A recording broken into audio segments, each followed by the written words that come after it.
Good morning, students, staff, faculty, guests, grandparents, parents, pets, and children. Perfect. My name is Emily Weiss, and I am a senior at St. Home High School, and Gross. I'm in the Flex program. And for my big board this year, I focused on I'm screaming. I focused on the long-term effects. I focused on the long-term effects of divorce relating to children and how, I focused on the impacts of divorce and how it affects children in the long term. Golly goodness. To begin, I'd like to show you guys a short YouTube clip from a child of divorce. We have 10% left. Cool. Dear Mom and Dad, It's not going to go through, I know but that I'll you are just put hurting. them together. I'm hurting too. I feel like feed off your tension, fear, and shock. This is a great Though I video. am young and cannot express verbally Oh, what is it's fine. happening in our lives, I'm still feeling the impact. That'd be a shame. My heart is broken every time I have to give up a parent. My sense of security is lost. Please understand Kid that does I'm really has a resilient. person he like knows, and he can definitely get a discount for this speaking bus. Or Kate can just pay for the whole thing. That is going on YouTube. How? How? She's not going to watch it. What if she does? Dude. Oh my god. Hi, Kate. Attention, stability, consistency, Who's it? Just an agent. understanding, patience, and mostly to be wanted. I was like, That's my friend Cool. Savannah. She also has divorced parents. hey. Sending me the I don't. message that winning with each other is more important 50% in my life. of everyone in America. You guys represent America right here. You were teaching me I'm that missing I one can't be person the here. person who is Because I'm not a part of it. and that I'm somehow wrong too. Congratulations. Tom and Stace, keep it Surveys together. gonna do Five for your me hurt in if my there's heart. no. You were storing up Are you like talking about it afterwards? Like, I don't know how to. You were taking away my belief I'll talk that to them on love is Friday. unconditional and replacing it Like, with I don't a know how to, message like, that tells me to become Get the hard, results without not to love logging on to my because I would get PowerPoint. hurt and not be able to recover. I don't know what my group engagement's You going may to be. not understand this today. I'm just gonna be like, I'm hey, just who's not religious? thinking about my And be future. like, But you were like, putting sweet. me at a greater risk of getting a Good divorce for you. myself. Nice. Keep it up. Risking my safety to fill a void in your heart. You do you, man. Safety Work. is your You job. should probably leave That now, is the actually. protection I am shielded from the world. Okay, so This will manifest these two in guys at irrational the same fears time for on me. the street, right? That will We stay both in a come back. state of We fight talked about or God. flight The unless entire time. The entire time. someday this initial There's shock so will much wear off. God talk. Yeah, the entire time he's like, oh, so you're religious? I was like, no, not really. I was like, are you? He's like, well, it's a really long story. And like, literally for like an Oh hour. my god. I was like, oh my god. Are they friends? Good things Yeah. happen to good Alright, people. it's over. It must be bad. Thoughtfully. Makes me comfortable he was like 21, but it's fine. Just that one. No, I know, but like, I just like weird. Thank you. So my main idea, I can't say thesis, my Why can't we say main thesis? argument, Because that means that's like your paper, not Right, your it's big paper. board. my main Focus?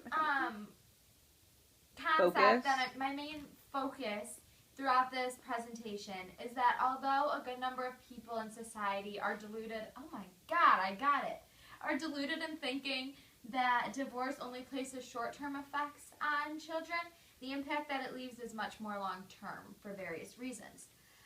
So just to take you through my presentation, we're going to start with what changes a child's reaction to divorce. Then we're going to go through the immediate effects that divorce leaves on children.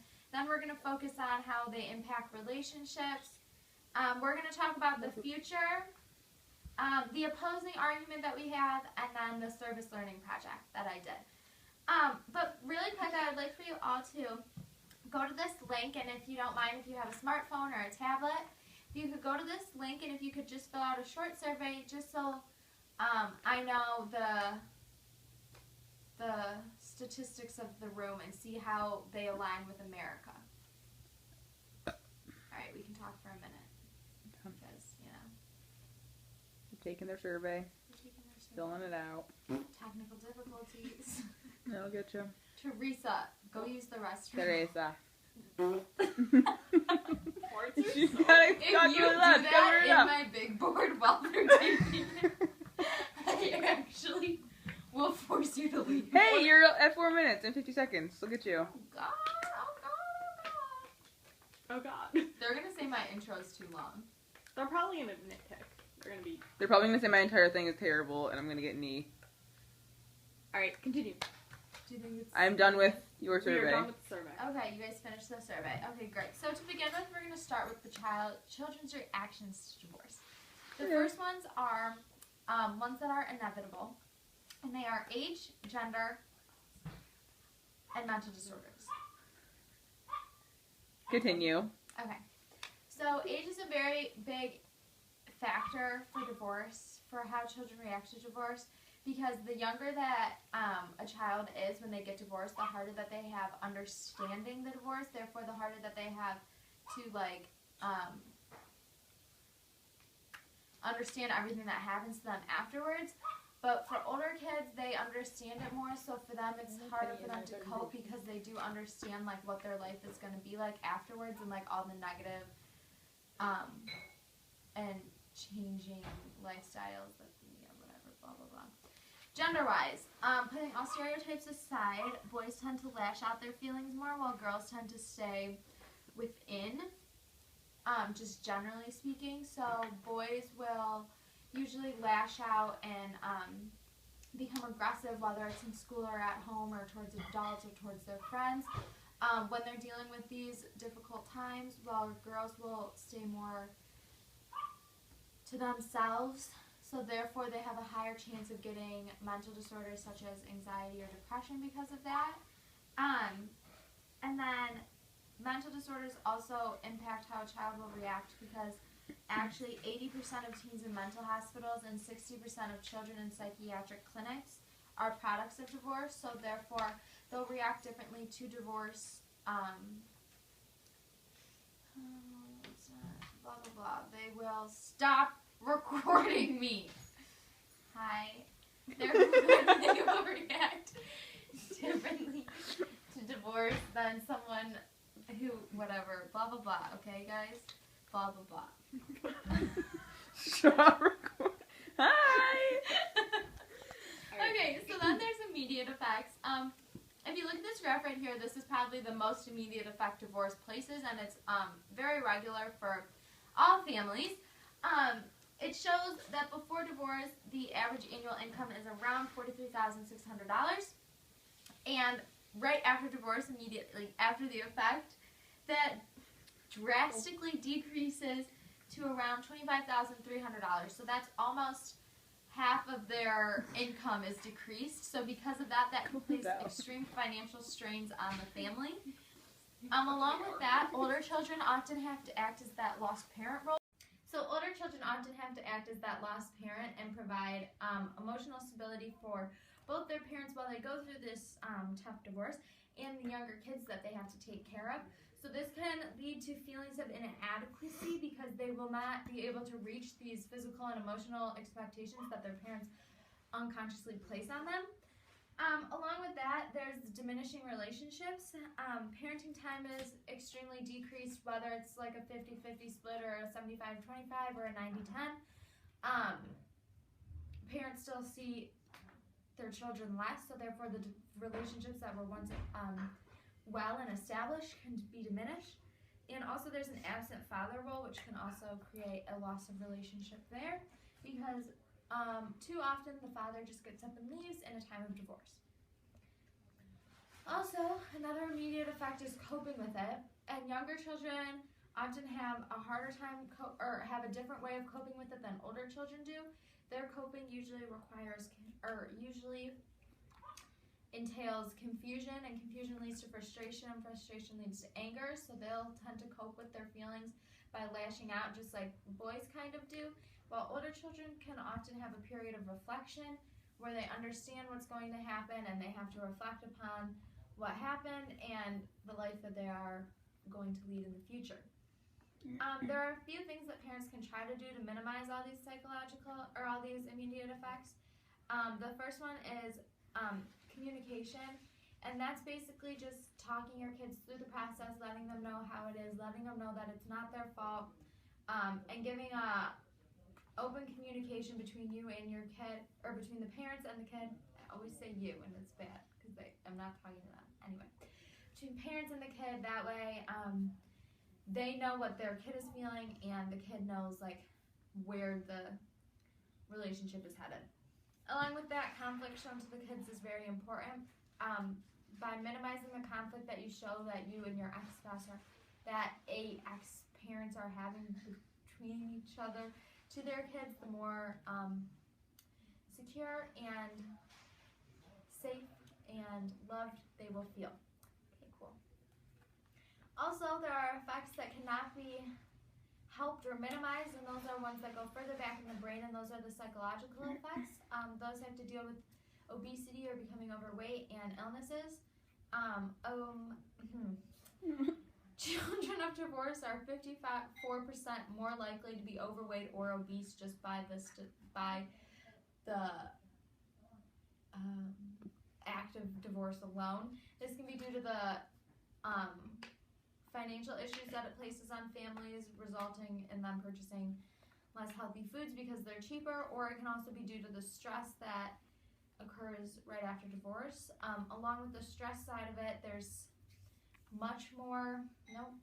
sickness is much more prevalent in children of divorce, but not only that, but they stay sicker for longer, and this has to do with the lower immune system. What? Stay sicker for longer. They be No, seriously. It has to do with their immune system that's lowered because of stress. Same. Okay, so if you could look at this, what do you call this? Chart. Chart. Chart. This chart, it shows that in 90% of homeless or runaway youth, 71% of high school dropouts, and 63% of youth suicides all do not have a father role or a lost father role. So therefore, dads are very important. Okay, dads. You guys are important. Wink at your dad during that part. Be like, Jeff, I see you. I'll be like, okay. Anyway, we've taken. so because of this, it just shows that dads are important, and often, dads are gone when children get divorced. Cool. Along with that, as I mentioned earlier, relationships between parents diminish because there's less attachment to them, and also relationships can diminish based on how the parents talk about the other parent to their children. Whether it's positive or negative, it'll put them in compromising positions. Along with that, children often develop trust issues because they're less able to open up, and they will not be so willing to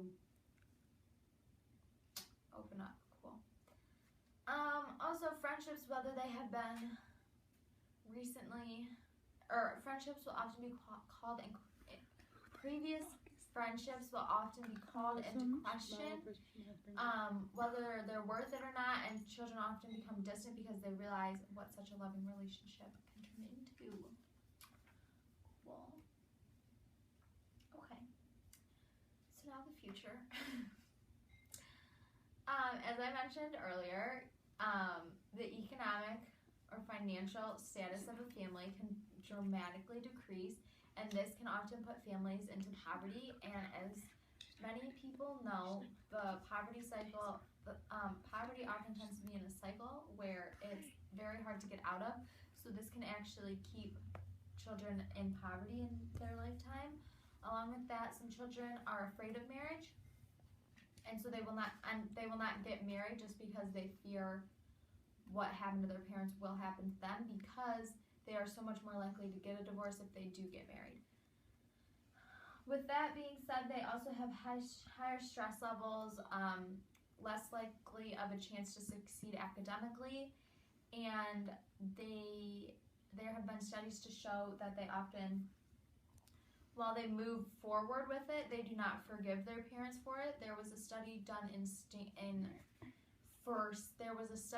at Stanford of Stanford students, and it showed that like 10 years after the study, there was a follow-up study, and it showed that those kids who defied all academic failure statistics and defied all the stress levels and dealt with it very well and still achieved academically very well, still ended up did not forgive their parents for what they had caused. Along with that, big events.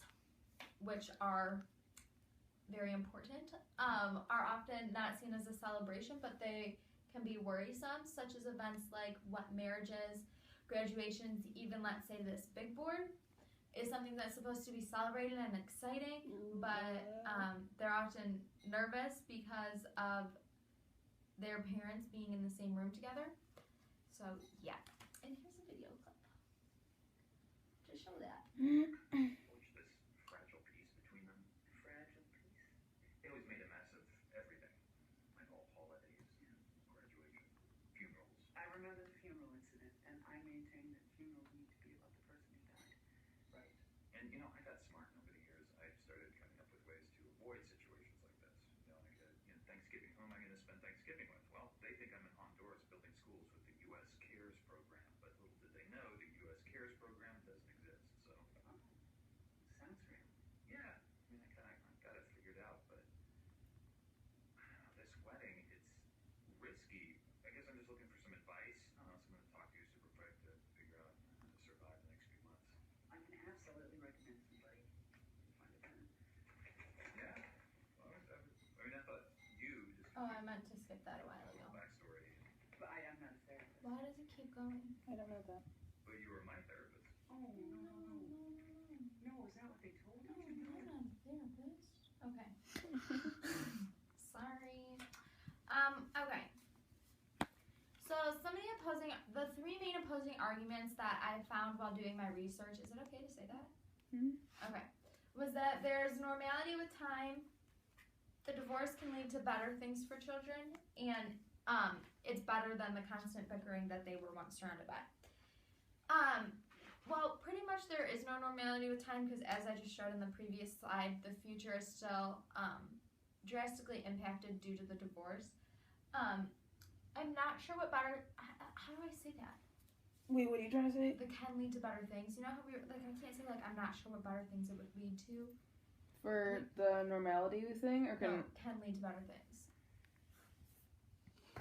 If you find something that better that it can lead to, I mean, the only I think this is when I talk about the only time it'd be a better situation is if it's an abusive thing. Right. Any The time only it's time not that it would be a better situation is if it was abusive, and that's very rare in divorce cases. Yes. And I found that it's very rare, so it sounds like you did research. They found that it's very rare. And third, it's better than the fighting, but actually, contrary to popular opinion, the fighting does not go away after a divorce. It sometimes can increase And it just gets more awkward. and gets more uncomfortable because of the legal Troubles. troubles. Yeah. And the fact Yeah. that they have kids And still. the fact that they have kids, so they still have to hang out together. So cool. For my service learning project, I went to Judge Karen McDonald, my stepmom's circuit court. She was a family law judge, and I provided a piece of literature, a pamphlet, to parents who came in filing a PPO, which is a personal protection order. It acts like a restraining order. And I spoke specifically with ones who filed in cases of divorce, and I provided a pamphlet pretty much. There was a section for if they had children, ways that they can communicate and make sure that they still communicate with their children, and give them outlets to talk about their feelings on the process. I gave them hotlines and help websites, whatever, to look up if they were in need of help, and I gave them very highly recommended psychologist numbers. And that is what I did with my service learning project. Do you have any questions?